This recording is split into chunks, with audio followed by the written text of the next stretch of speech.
So, a very warm welcome to all the 9th standard students of JC English High School.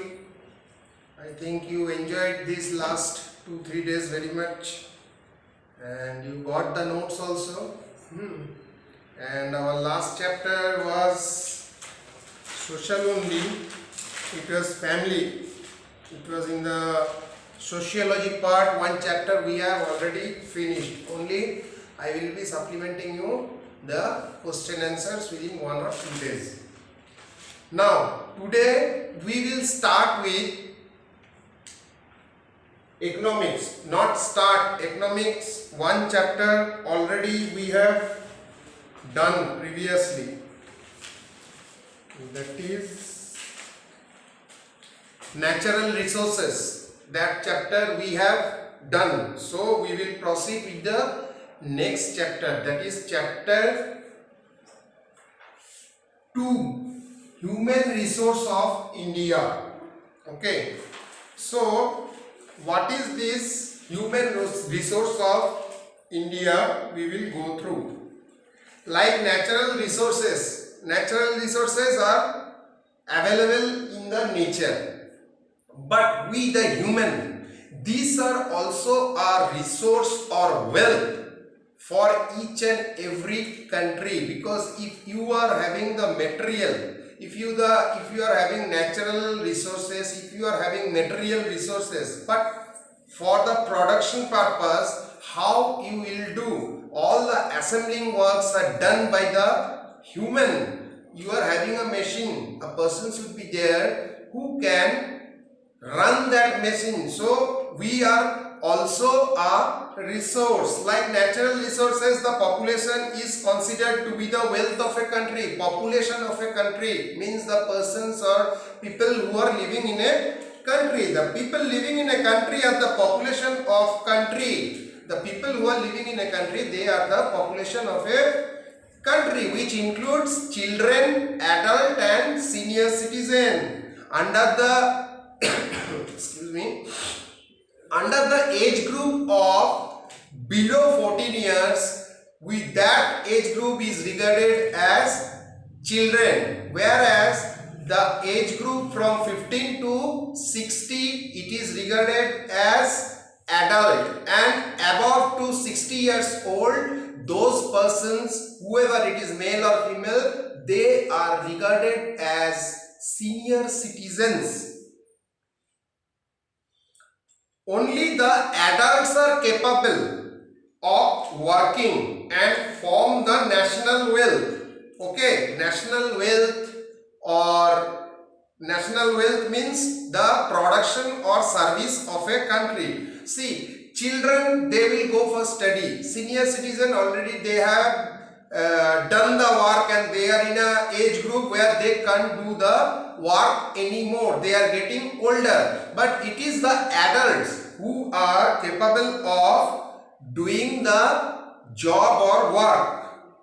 People with knowledge, skill, abilities, with good education, talent, training and health, physical structure are regarded as human capital. Not all the people are human capital as per the focus of economics. Only those persons who are having the adequate, means in abundance of, means more knowledge, education, talent, training, all these things are there in a person. That person is capable of doing something work or doing some production or service which is very much essential for a country, for the development of a economic development of a country. Population is an asset and they increase the national income. Population is an asset like gold, money, these are regarded as asset. Okay, these are very valuables. Like that, people are very valuable, and so they are regarded as an asset for a country, for which the national income of a country increases, means GDP, gross domestic product, and transfer society and possess a developed economy of a country. Okay, suppose the more this type of people are there in the society will develop, means industry will increase. So what will happen? Income will be more, and a developed society with economic development, all the people will be having the income and all, it will happen. So human are the assets for a country. Government provides and focus towards good education and health facilities to their citizens so that they will be able to contribute for better human capital in the future. See, it is human resource. Okay, human resource. The same thing, the next term we can use as, or the other term we can use for human resource is human capital. Suppose I am starting a business. Whatever the money I am having, that is known as capital. Okay, that is known as working capital. Like that, for a country, all the humans with good knowledge, talent, whatever all the things what we have discussed, those people are assets. Okay. Now, not only assets, they are regarded as national wealth also, you can say. Okay, or human capital. What these are doing? Government provides and focus towards good education. Government always try to give good education and health facilities to the children, because those children, if they will get good education in the future, they will be a asset for the country, or that country will have much human resource or human capital. Now, this is the introduction part of what is human resource. If you go through the notes, you can understand easily. Now, we will go for these people. The people of the country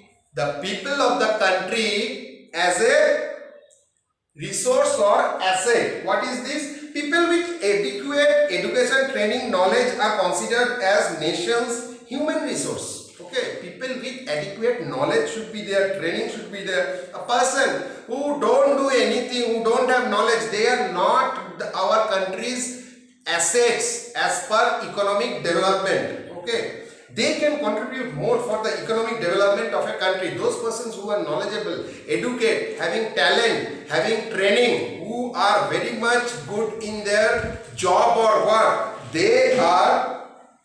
they can contribute more for the economic development of a country. Human resource occupies greater importance than natural and material resources. We are having several natural resources in our society and also the materials. So the materials and natural resources are not considered as a greater position in front of this human resource. Suppose we are having the natural resource and the material resource, but the person or human resource are the persons who do work on that one so that we can get a product or service. Okay, which is the last output of a industry which are getting sold in outside, and we are doing the income. All are interrelated, but those two are also important, but those two are nothing if human resource is not there. Human resource provides skills and workforce for production and service sector. What they are giving? They are giving skills. Skills means training. Suppose I am an engineer, I am skilled, I am a civil engineer, I can make a bridge. I am a mechanical engineer. Okay, I can give my other things for mechanical development of a country. I am a chemical engineer. I can do the chemical part of the country very well, or the research part of the chemical. Okay.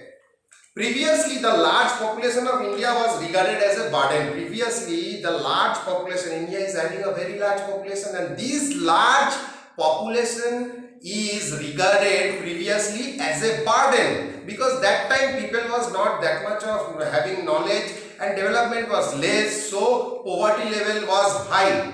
But now it is regarded as a resource by providing good education, training and health facilities so that people can be converted into productive asset. Previously it was a burden, but now this is regarded as a resource. By providing, nowadays education has been very much modernized. Okay, because in education you will get good training, and if you compare your education with 1950s and now 1920s, there is a hell and heaven difference, because day by day everything is getting developed, and as it is getting developed, people are getting more talent with the skills, knowledge and all, so that they can become a great resource for the country. Means they are capable of doing more work with more output. They are now regarded as productive asset, means those people are regarded as productive assets, because with the help of those persons a country can do economic development of a country. Now coming to the point, the next point is characteristics of Indian population. Okay, what is the characteristics or features of Indian population? So the thing is, it includes the features related to size, composition, density, growth and quality of population, etc. In India, population census means head count of each citizen. Head count of each citizen means how many people are there in our country, is conducted every 10 years. Every 10 years our government do a census, means counting of how many people are there in my country. In this 10 years again how many it got rise. Okay, that is known as census. It is happening in every 10 years. The last one being done in 2011. Again 2021 we will be again having the census. The features of population as derived from census are as follows. Okay, what are the things? We will discuss all those things in the next your online session. So a very thank to you, and please go through the notes with the keywords. Thank you.